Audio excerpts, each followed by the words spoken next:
وعلى آلك وأصحابك ومن والاه أما بعد فأعوذ بالله من الشيطان الرجيم بسم الله الرحمن الرحيم إن أولياؤه إلا المتقون آمنت بالله صدق الله مولانا العظيم وبلغنا رسوله النبي الأمين المختار الحنين الرؤوف الرحيم ونحن على ذلك لمن الشاهدين والشاکرین والحمد للہ رب العالمین۔ ادب کے ساتھ بارگاہ مصطفیٰ صلی اللہ علیہ وسلم میں درود و سلام کا نذرانہ پیش کریں۔ درود شریف پڑھیں۔ صلی اللہ علیہ یا رسول اللہ وسلم علیک یا حبیب اللہ صلی اللہ علیک یا رسول اللہ وسلم علیک یا حبیب اللہ۔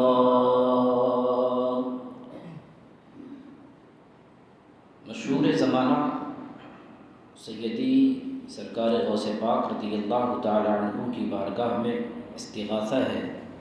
سرکار اعلیٰ حضرت کے چھوٹے بھائی علامہ حسن رضا خان نے جو کلام لکھا ہے، جو اشعار یاد ہوں وہ پڑھیے گا، اور جو نہ یاد ہوں وہ جو میں پڑھاؤں وہ پڑھتے رہیے گا، مل کر کے پڑھیں۔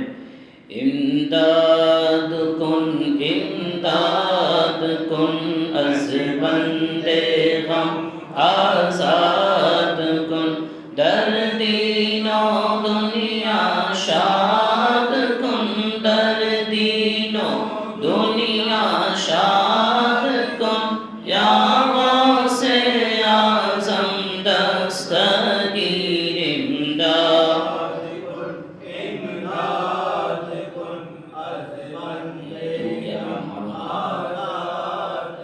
تو کیا یہ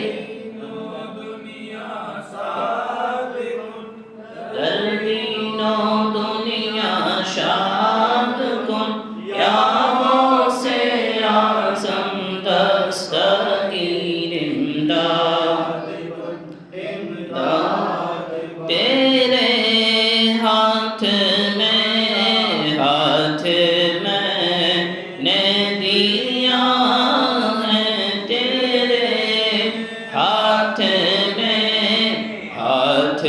میں نے دیا ہے، تیرے ہاتھ ہے لاج، یا غوث اعظم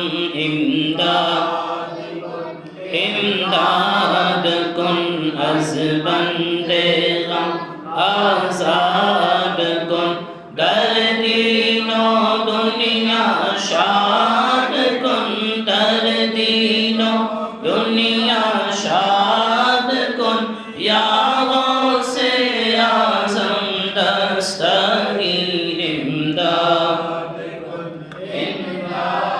نکالا ہے پہلے تو ڈوبے ہوئوں کو، نکالا ہے پہلے تو ڈوبے ہوئوں کو، اور اب ڈوبتوں کو بچا غوث اعظم امداد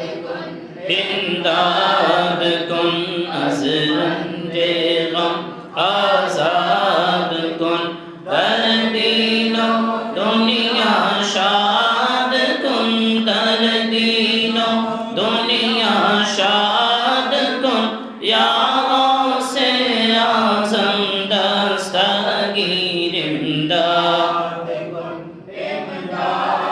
بھاور میں پھنسا ہے سفینہ ہمارا، بھاور میں پھنسا ہے سفینہ ہمارا،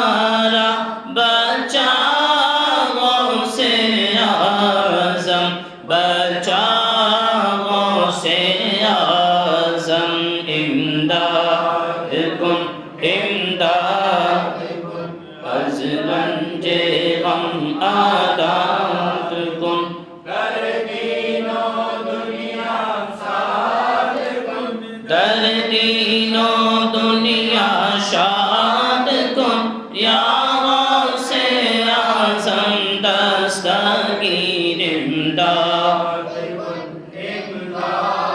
قسم ہے کہ مشکل کو مشکل نہ پایا قسم ہے کہ مشکل کو مشکل نہ پایا کہا ہم نے جس وقت یا غوث اعظم امداد کن امداد کن از بند غم آزاد کن در دین و دنیا شاد کن در دین و دنیا شاد کن یا غوث اعظم دستگیر امداد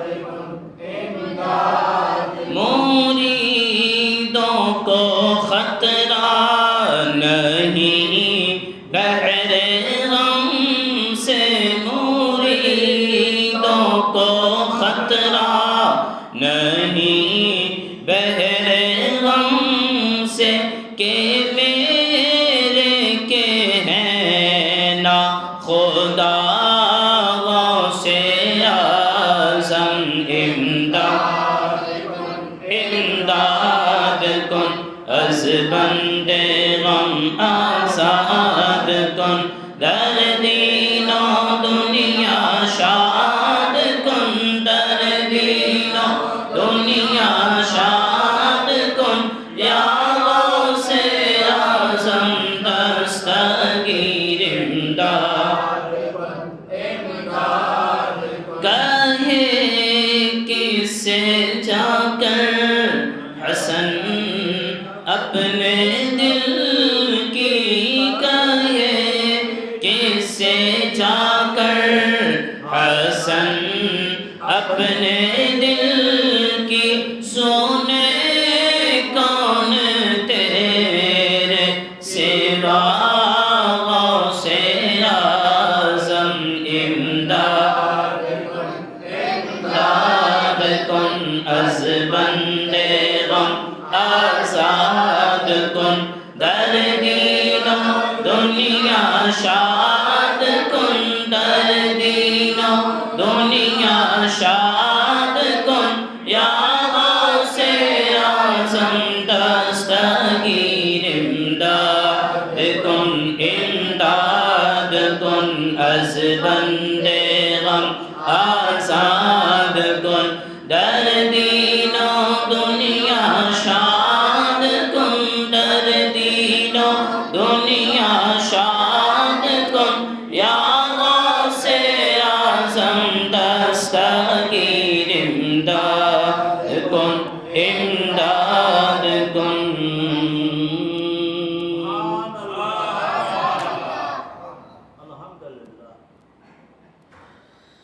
درود شریف پڑھی اللہم صلی علی سیدنا و مولانا محمد وعلى آلہ واصحابہ وبارک وسلم صلاة و سلاما علیک یا سیدی یا حبیبی یا رسول اللہ صلی اللہ تعالی علیہ وسلم. عزیزان ملت، رفیقان گرامی، آج ہم اور آپ جو اپنی آخری محفل 11ویں کی سجائے بیٹھے ہیں، یہ اس ولی کامل کی بارگاہ میں خراج عقیدت پیش کرنے کے لیے بیٹھے ہیں جنہوں نے خاص فیض تاجدار کائنات سے حاصل کیا. خود فرماتے ہیں وَكُلُّ وَلِيٍّ لَهُ قَدَمٌ وَإِنِّي عَلَىٰ قَدَمِ النَّبِيِّ بَدْرِ الْكَمَالِ، کہ ہر ایک ولی کسی نہ کسی نبی کے نقش قدم پر ہوتا ہے، اور اے لوگوں میں اپنے جد امجد اپنے نانا جان کے نقش قدم پر. باقاعدہ یہ ہمارے یہاں پر یہ چیزیں ہیں کہ جو اولیاء اللہ ہوتے ہیں ان کو فیض پچھلے نبیوں سے بھی ملا کرتا ہے، پچھلے انبیاء کرام سے خاص فیضان ہوتا ہے۔ کسی کو اگر فیض ملا ہے حضرت موسیٰ کی بارگاہ سے تو وہ ولی جلالی طبیعت کا ہوتا ہے۔ کیوں؟ حضرت موسیٰ خود جلال والے تھے، اس لیے ان کا فیضان بھی جلالی طبیعت ہے۔ تو حضرات گرامی، حضور غوث العظم دستگیر کے فرمان کے مطابق اللہ تبارک و تعالی نے جناب غوث العظم دستگیر کو جو خاص فیضان انہیں حاصل تھا، یا اللہ نے جو خاص فیضان عطا فرمایا تھا، وہ حضور سرور کون و مکان صلی اللہ علیہ وسلم کی بارگاہ نبوت کا عطا فرمایا۔ اسی وجہ سے یہ باتیں اور چند اشارے میں نے کئی مرتبہ کیے ہیں کہ تاجدار کونین صلی اللہ علیہ وسلم کی جو شان نبوت ہے اور شان رسالت ہے، کہ اللہ تبارک و تعالی نے جو شان حضور کو عطا فرمائی تھیں، بہت ساری وہ شانیں اللہ نے حضور کے صدقے میں غوث العظم دستگیر کو عطا فرمائی۔ تاجدار کائنات صلی اللہ علیہ وسلم کی خصوصیت مبارکہ تھی کہ آپ کی جسم اقدس پر، آپ کے بدن شریف پر کبھی مکھی نہیں بیٹھا کرتی تھی۔ حضور صلی اللہ علیہ وسلم کا خاص یہ معجزہ یا خصوصی فیضان یہ تھا کہ باقاعدہ آپ کے جسم شریف پر مکھی نہیں بیٹھتی۔ اب یہ فیضان حضور سرور کائنات صلی اللہ علیہ وسلم کا جناب غوث پاک رضی اللہ تعالی عنہ کو عطا فرمایا گیا۔ آپ کے شہزادے حضرت سیدنا عبد الرزاق رضی اللہ تعالی عنہ فرماتے ہیں کہ ہم نے اپنے والد ماجد کے بدن پر کبھی مکھی بیٹھی ہوئی نہیں دیکھی۔ اب جو حضور غوث پاک کا فرمان جو ہے کہ ہر ولی کسی نہ کسی نبی کے نقش قدم پر ہوتا ہے، اور میں اپنے نانا جان کے نقش قدم پر ہوں، تو ظاہری زندگی میں وہ تمام تر چیزیں، وہ تمام تر فیضان لوگوں نے اپنی ظاہری آنکھوں سے دیکھے۔ باقاعدہ خود ارشاد فرماتے ہیں کہ شروع کا زمانہ تھا، میں واعظ و نصیحت نہیں کرتا تھا، مجھے ڈر لگتا تھا کہ میں ایک عجمی آدمی، ایک عجمی انسان عرب کے لوگوں کے درمیان کس طرح گفتگو کروں گا۔ تو حضرات گرامی خود فرماتے ہیں کہ ایک رات تاجدار کائنات صلی اللہ علیہ وسلم کی خواب میں زیارت نصیب ہوئی۔ حضور فرماتے ہیں بیٹا عبد القادر، واعظ و نصیحت کیا کرو، لوگوں کو اپنی بارگاہ سے فیض پہنچاؤ۔ حضور غوث پاک فرماتے ہیں کہ میں نے عرض کی یا رسول اللہ علیہ السلام، مجھے یہ خوف ہوتا ہے، یہ اندیشہ ہوتا ہے کہ میں ایک عجمی انسان، عجم کا معنی اور عرب کا معنی جو کل کی ہماری محفل میں تھے ہم نے ذکر کیا تھا۔ تو حضرات گرامی حضور غوث پاک نے عرض کی کہ مجھے یہ خوف ہوتا ہے کہ میں ایک عجمی انسان عرب لوگوں کے درمیان گفتگو کروں گا تو کس طریقے کے معاملات ہوں گے۔ حضور نے ارشاد فرمایا عبد القادر منہ کھولو۔ حضور غوث پاک رضی اللہ تعالی عنہ نے جب اپنا منہ کھولا، اللہ کے رسول صلی اللہ علیہ وسلم نے 7 مرتبہ اپنا لعاب دہن شریف ڈالا، 7 مرتبہ حضور کا لعاب دہن پڑا۔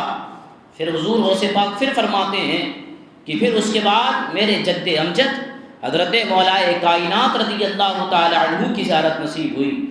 انہوں نے بھی فرمایا مجھ سے بیٹا عبد القادر، واعظ و نصیحت کیا کرو، لوگوں کو اللہ اور اس کے رسول کے پیغامات پہنچایا کرو۔ میں نے پھر وہی جواب عرض کیا۔ حضرت مولائے کائنات نے پھر ارشاد فرمایا مجھ سے اے عبد القادر منہ کھولو، اور حضرت مولائے کائنات نے 6 مرتبہ اپنا لعاب دہن میرے منہ میں ڈالا۔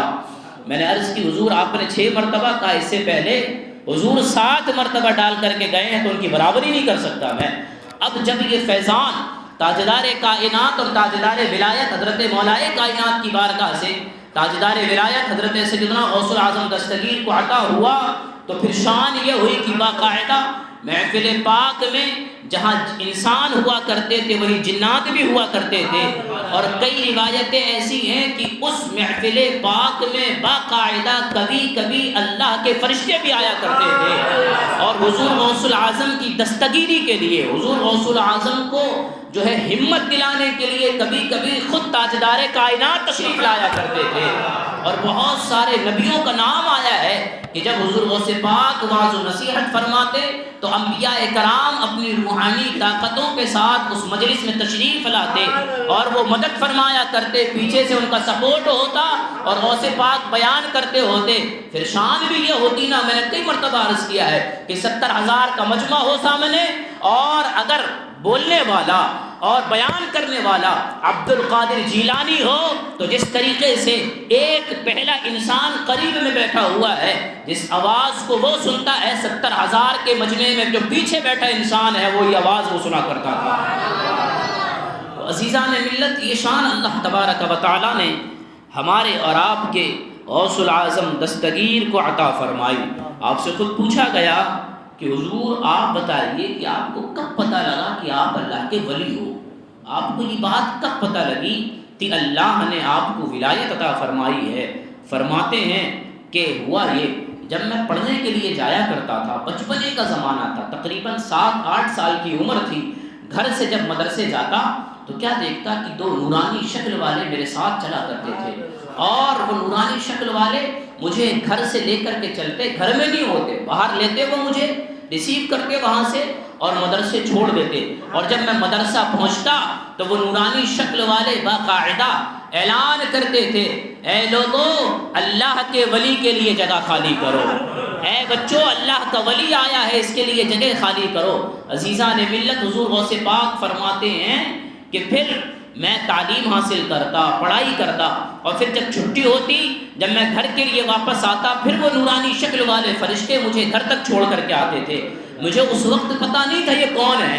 میں نے اپنے استاد سے پوچھا، انہوں نے مراقبہ کیا، انہوں نے بتایا کہ اے عبد القادر، تمہاری حفاظت کے لیے رب ذوالجلال نے آسمان سے فرشتے نازل فرمائے ہیں. تو اللہ نے یہ خاص فضل ہمارے اور آپ کے غوث العظم دستگیر رضی اللہ تبارک و تعالی عنہ وارضاہ عنا کو عطا فرمایا تھا. اور پھر یہ شان عطا فرمائی کہ ان کی زبان سے جو الفاظ نکل گئے، اللہ نے وہ الفاظ پورے فرمائے، اللہ نے وہ باتیں پوری فرمائیں. ایک بزرگ تھے اور وہ مقام ابدالیت پر فائز تھے. میں نے یہ منصب، یہ مقام، اپنا دھیان رکھنا، یہاں اسٹاک کر کے کوئی دوسرے کا مت لے جانا. میں نے اعلان تو کر دیا ہے، لیکن آپ اپنی تھیلی دھیان رکھنا، کسی دوسرے کی لے مت جانا کہیں. ہاں معلوم پڑا رکھے ہو 10-11 اور لے کر کے چلے جاؤ کسی دوسرے کی 22. ہاں یہ دھیان رکھنا کہ کون سا میں اپنا رکھ رہا ہوں. درود شریف پڑھیے، اللہم صلی علی سیدنا و مولانا محمد وعلی آلہ واصحابہ وبارک وسلم. صلاۃ و سلام علیک یا سیدی یا حبیبی یا رسول اللہ صلی اللہ تعالی علیہ وسلم. جو اللہ ان مومنوں کے درمیان، خاص کر کے مومنوں میں مقام و مرتبے ہوا کرتے ہیں کہ ہر مومن ایک جیسا نہیں ہوتا. وہی مومن ہوتا ہے نبی ہوتا ہے، وہی مومن کبھی کیا ہے ولی ہوتا ہے، وہی مومن کبھی غوث ہوتا ہے. تو اللہ نے یہ مقام عطا فرمایا. تو جو سب سے کم درجہ ہے وہ ایمان والا درجہ ہے مومن کا. عام مومن جیسے میں اور آپ ہیں، یہ بالکل آپ کہہ لینا، ہم اپنی زبان میں کہہ رہے کہ تھرڈ کوالٹی کے لوگ، یہ ہم لوگ کسی زبان میں نہیں آتے. ایک یہ، اور بلکہ اگر اور زیادہ آگے ڈیٹیل میں جائیں، ہم ڈیپلی جائیں، تو باقاعدہ ہمارے اوپر تو مومن کا بھی لقب صادق نہیں آتا، بلکہ ہمارے اوپر مسلم کا لقب صادق آتا. مسلم ہوتا ہے، اس سے اوپر مومن کا درجہ ہوتا ہے، پھر اس سے اوپر پھر اسٹیپ بائی اسٹیپ جا کر کے جو ہے فرد ہوتے ہیں، اوتاد ہوتے ہیں اور اقطاب ہوتے ہیں. پھر جو ہے اقطاب سے نیچے ابدال، ابدال سے اوپر اقطاب، اقطاب سے اوپر غوث، غوث سے اوپر غوث اعظم. یہ منصب ہے اولیاء اللہ کے یا مومنوں کے. تو جو منصب مقام ابدالیت ہے، اس منصب کے ایک بزرگ تھے، کوئی گناہ ان سے سرزد ہوا، اللہ تعالیٰ نے ولایت سلب فرما لی، ان سے ولایت ختم کر دی گئی. اب وہ بڑا پریشان ہوئے، اور ان کی ولایت جو ختم ہوئی اس وجہ سے ان کا چہرہ کالا پڑ گیا. اب وہ اللہ والے تھے، لوگوں کے پاس جاتے، دعائیں کرواتے، باقاعدہ وہ اس زمانے کے 360 اولیاء اللہ سے انہوں نے ملاقات کی کہ آپ میرے لیے دعا کرو کہ اللہ وہ مقام و مرتبہ مجھے واپس عطا فرمائے. تو ہر کوئی ولی جب اپنی نگاہ جھکاتا تو ظاہر ہے یہ بات میں نے آپ سب جانتے ہیں کہ ولی جو ہوتا ہے، ہم جو ہوتے ہیں وہ آنکھ کھولتے ہیں تو دکھتا ہے، ولی جب آنکھ بند کرتا ہے تو عرش اعظم دیکھا کرتا ہے۔ ولی جب یہاں بیٹھا ہو مثال کے طور پر، تو اگر اس کی آنکھ بند ہے تو ساری کائنات اس کی نظروں کے سامنے ہوا کرتی ہے۔ تو اللہ والوں نے جو 360 اولیاء کرام تھے، ان سب نے ان کی تقدیر دیکھی۔ عرش الہی پر لوح محفوظ پر لکھا تھا کہ اللہ کی بارگاہ سے یہ مردود کر دیے گئے، اب ان کو یہ مقام و منصب نہیں دیا جا سکتا۔ وہ بڑا پریشان ہیں، بہت شرمندگی کی حالت ہے۔ ہوتے ہوتے ہوتے 360 اولیاء کاملین کی بارگاہ میں جانے کے بعد وہ آئے غوث العظم دستگیر کی بارگاہ۔ حضور غوث العظم دستگیر رضی اللہ تبارک و تعالی عنہ وارضاہ عنا کی بارگاہ غوثیت میں جب وہ حاضر ہوئے تو اپنا سارا واقعہ انہوں نے عرض کیا۔ حضور غوث پاک نے مسکرا کر کے ارشاد فرمایا، اب ٹھکانے پہ آئے ہو، اب تم ٹھیک جگہ پر آئے ہو۔ کہا کہ حضور سارے لوگوں نے مجھے کہا کہ تم اللہ کی بارگاہ میں مردود ہو گئے۔ حضور غوث پاک نے فرمایا، انہوں نے جتنوں نے کہا سچ کہا، انہوں نے جن جن لوگوں کے پاس تم گئے تھے اور جن جن لوگوں نے تمہاری تقدیر دیکھی تھی، تو تقدیر میں تمہاری جو ہے بدبختی لکھی ہوئی تھی، اور یہ منصب و مقام و مرتبہ تم سے چھین لیا گیا اور یہ واپس ملنے والا نہیں۔ اس نے کہا حضور اسی وجہ سے تو آپ کے پاس آیا ہوں۔ غوث پاک نے ارشاد فرمایا کہ ٹھیک ہے، اور پھر اللہ کی بارگاہ میں دعا کی۔ جب اللہ کی بارگاہ میں دعا کی، رب کی جانب سے باقاعدہ آواز آئی کہ اے عبد القادر، یہ ہماری بارگاہ کا مردود ہے، یہ اب اس کے لیے دعا نہ کرو۔ حضور غوث پاک نے رب کی بارگاہ میں عرض کی، اے باری تعالیٰ، یہ مردود ہے تبھی تو میری بارگاہ میں آیا ہے، مجھے جو ہے اے رب کائنات، تو نے جو مجھے مقام و مرتبہ عطا فرمایا ہے اور جو اپنے نزدیک یہ شان عطا فرمائی ہیں، اس کے صدقے میں اسے ابدالیت کا مقام و منصب عطا فرما دے۔ حضور غوث پاک نے جب یہ دعا کی، باقاعدہ رب ذوالجلال کی بارگاہ سے یہ ندا آئی کہ اے عبد القادر، جس کی سفارش تم کر رہے ہو، جب تم نے اسے اپنی بارگاہ کا مقبول بنا لیا ہے، تو جو تمہارا مقبول ہے وہ ہمارا مقبول ہے، جو تمہاری بارگاہ کا مردود وہ ہماری بارگاہ کا مردود، جسے تم اپنے سینے سے لگا لو، اللہ تبارک و تعالیٰ اسے وہ مقام و مرتبہ عطا فرماتا ہے۔ تو حضرات گرامی وقار، رب ذوالجلال نے باقاعدہ ہمارے اور آپ کے غوث العظم دستگیر کو یہ شان عطا فرمائی تھی۔ یہ تقدیر کی ویسے قسمیں ہیں، لیکن یہ تیسری قسم ہے۔ تقدیر جو ہے جو لکھی جا چکی، تو ایک قسم وہ ہے کہ وہ باقاعدہ نبی کی دعا سے بھی ختم نہیں ہو سکتی۔ ایک تقدیر وہ ہے، یہ بات یہ عقیدہ میں آپ کو بیان کر رہا ہوں، یہ عقیدہ ہے۔ ایک تقدیر وہ ہے کہ جو اللہ نے لکھ دیا، وہ نبی بھی دعا کرے تو اللہ فرماتا ہے اے میرے نبی اس دعا سے پیچھے ہٹ جاؤ، باقاعدہ۔ اور ایک قسم تقدیر کی یہ ہے کہ لکھا تو ہے اللہ نے، لیکن پھر وہ انتظار رہتا ہے تقدیر کا کہ کوئی بندہ مومن میری بارگاہ کا قریب کا بندہ دعا کرے تو جیسا لکھا تھا اللہ اس کے الٹ فرما دیا کرتا ہے۔ تو یہ شان اللہ نے غوث العظم دستگیر کو عطا فرمایا کہ رب ذوالجلال نے جو تقدیر لکھی تھی، وہ تقدیر جس کو کہتے ہیں ہمارے تصوف یا اسلام کی اصطلاح میں قضاء مبرم جس کو کہا جاتا ہے، وہ قضاء مبرم تو وہ ہے کہ ٹل نہیں سکتی، لیکن ایک ہے قضاء معلق، وہ نبیوں کی دعاؤں سے، ولیوں کی دعاؤں سے، اللہ والوں کی دعاؤں سے وہ چیزیں اللہ تبدیل فرما دیا کرتا ہے۔ آپ نے ایک نام سنا ہوگا، حضرت ابن عربی رضی اللہ تعالیٰ، کس نے نام سنا ہے؟ محی الدین ابن عربی۔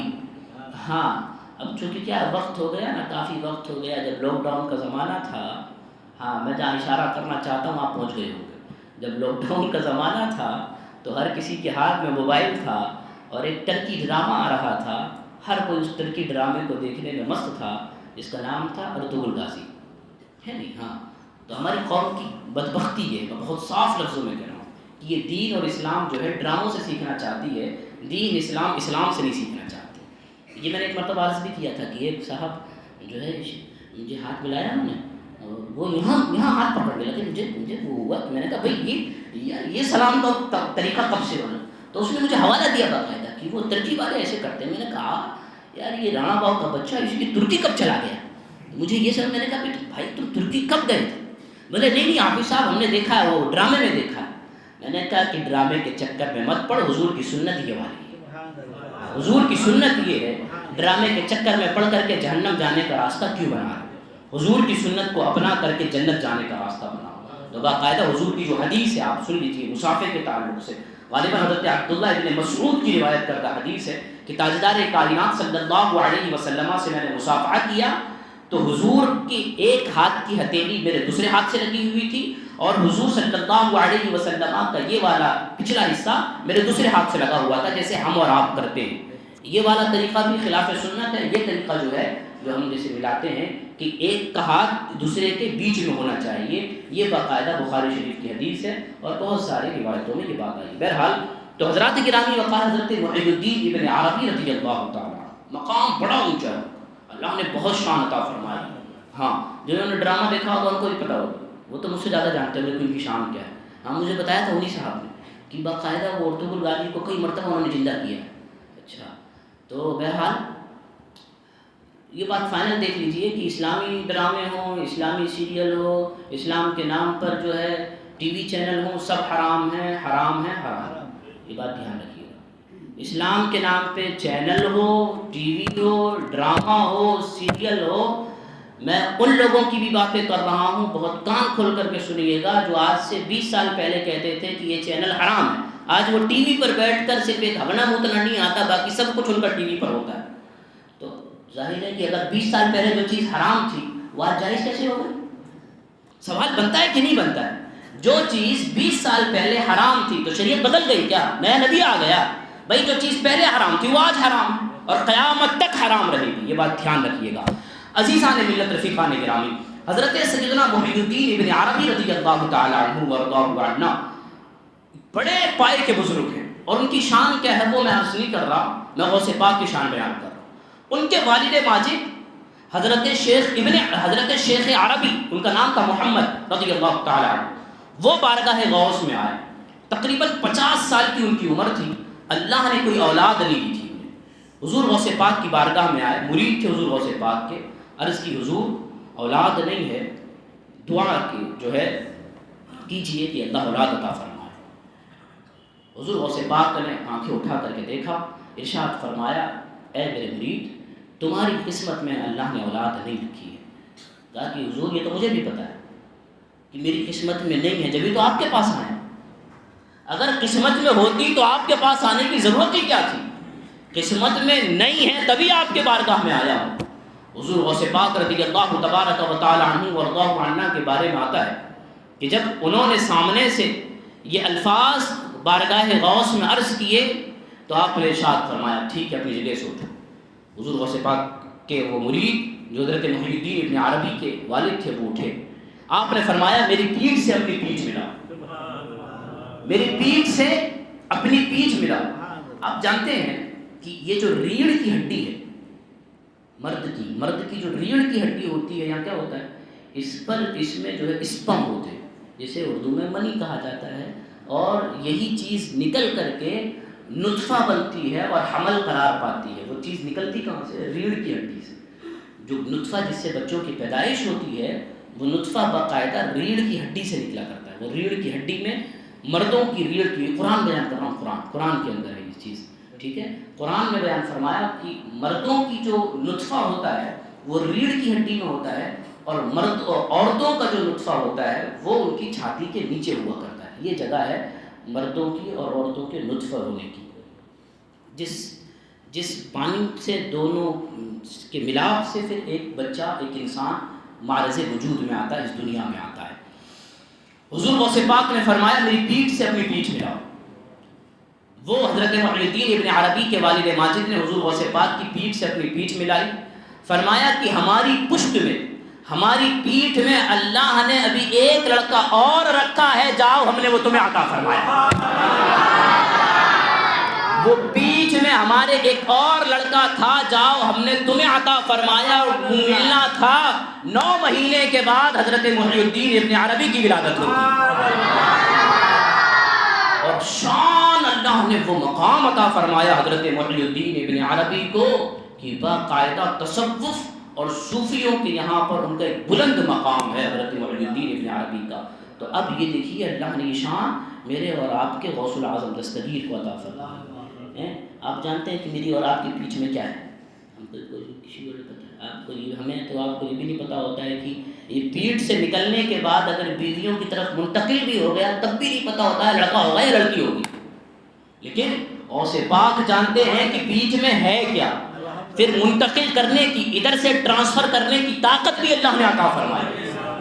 بھئی پیٹھ میں کیا ہے یہ تو جانتے ہی جانتے ہیں۔ آپ اپنی پیٹھ کسی کی پیٹھ سے لگا کر کے دیکھیں، آپ گھس کر کے آپ کی ریڑھ کی ہڈی ختم ہو جائے گی، لیکن کوئی چیز ادھر سے ادھر ٹرانسفر نہیں ہو سکتی۔ ظاہر ہے اللہ نے ہمارے جو ہے جسم کے اندر زیروکس مشین جیسی کوئی سسٹم ہمارے اندر نہیں ہے، کاپی پیسٹ کرنے کا یہ سسٹم ہے ہی نہیں اللہ، لیکن اللہ والوں کی شان یہ کہ پیٹھ سے پیٹھ ملائی، اور جو ایک نطفہ باقی تھا اولاد کی شکل میں غوث پاک نے وہ دوسری طرف ٹرانسفر کروا دیا۔ یہ اللہ نے حضور غوث العظم دستگیر کو مقام و مرتبہ عطا فرمایا تھا، اور اللہ کا لاکھ لاکھ کروڑ احسان ہے کہ ایسے غوث کے ماننے والے اللہ نے ہمیں بنایا، ایسے غوث کے ماننے والے ہم اور آپ ہیں، اور ایسے غوث کی محبت رب ذوالجلال نے ہمیں عطا فرمائی ہے۔ اللہ تبارک و تعالی یہ محبتیں قیامت تک قائم باقی رکھے، اور اللہ تبارک و تعالی حضور غوث پاک رضی اللہ تعالی عنہ کے علمی فیضان سے مالا مال فرمائے، آمین یا رب العالمین۔ میں نے چونکہ آج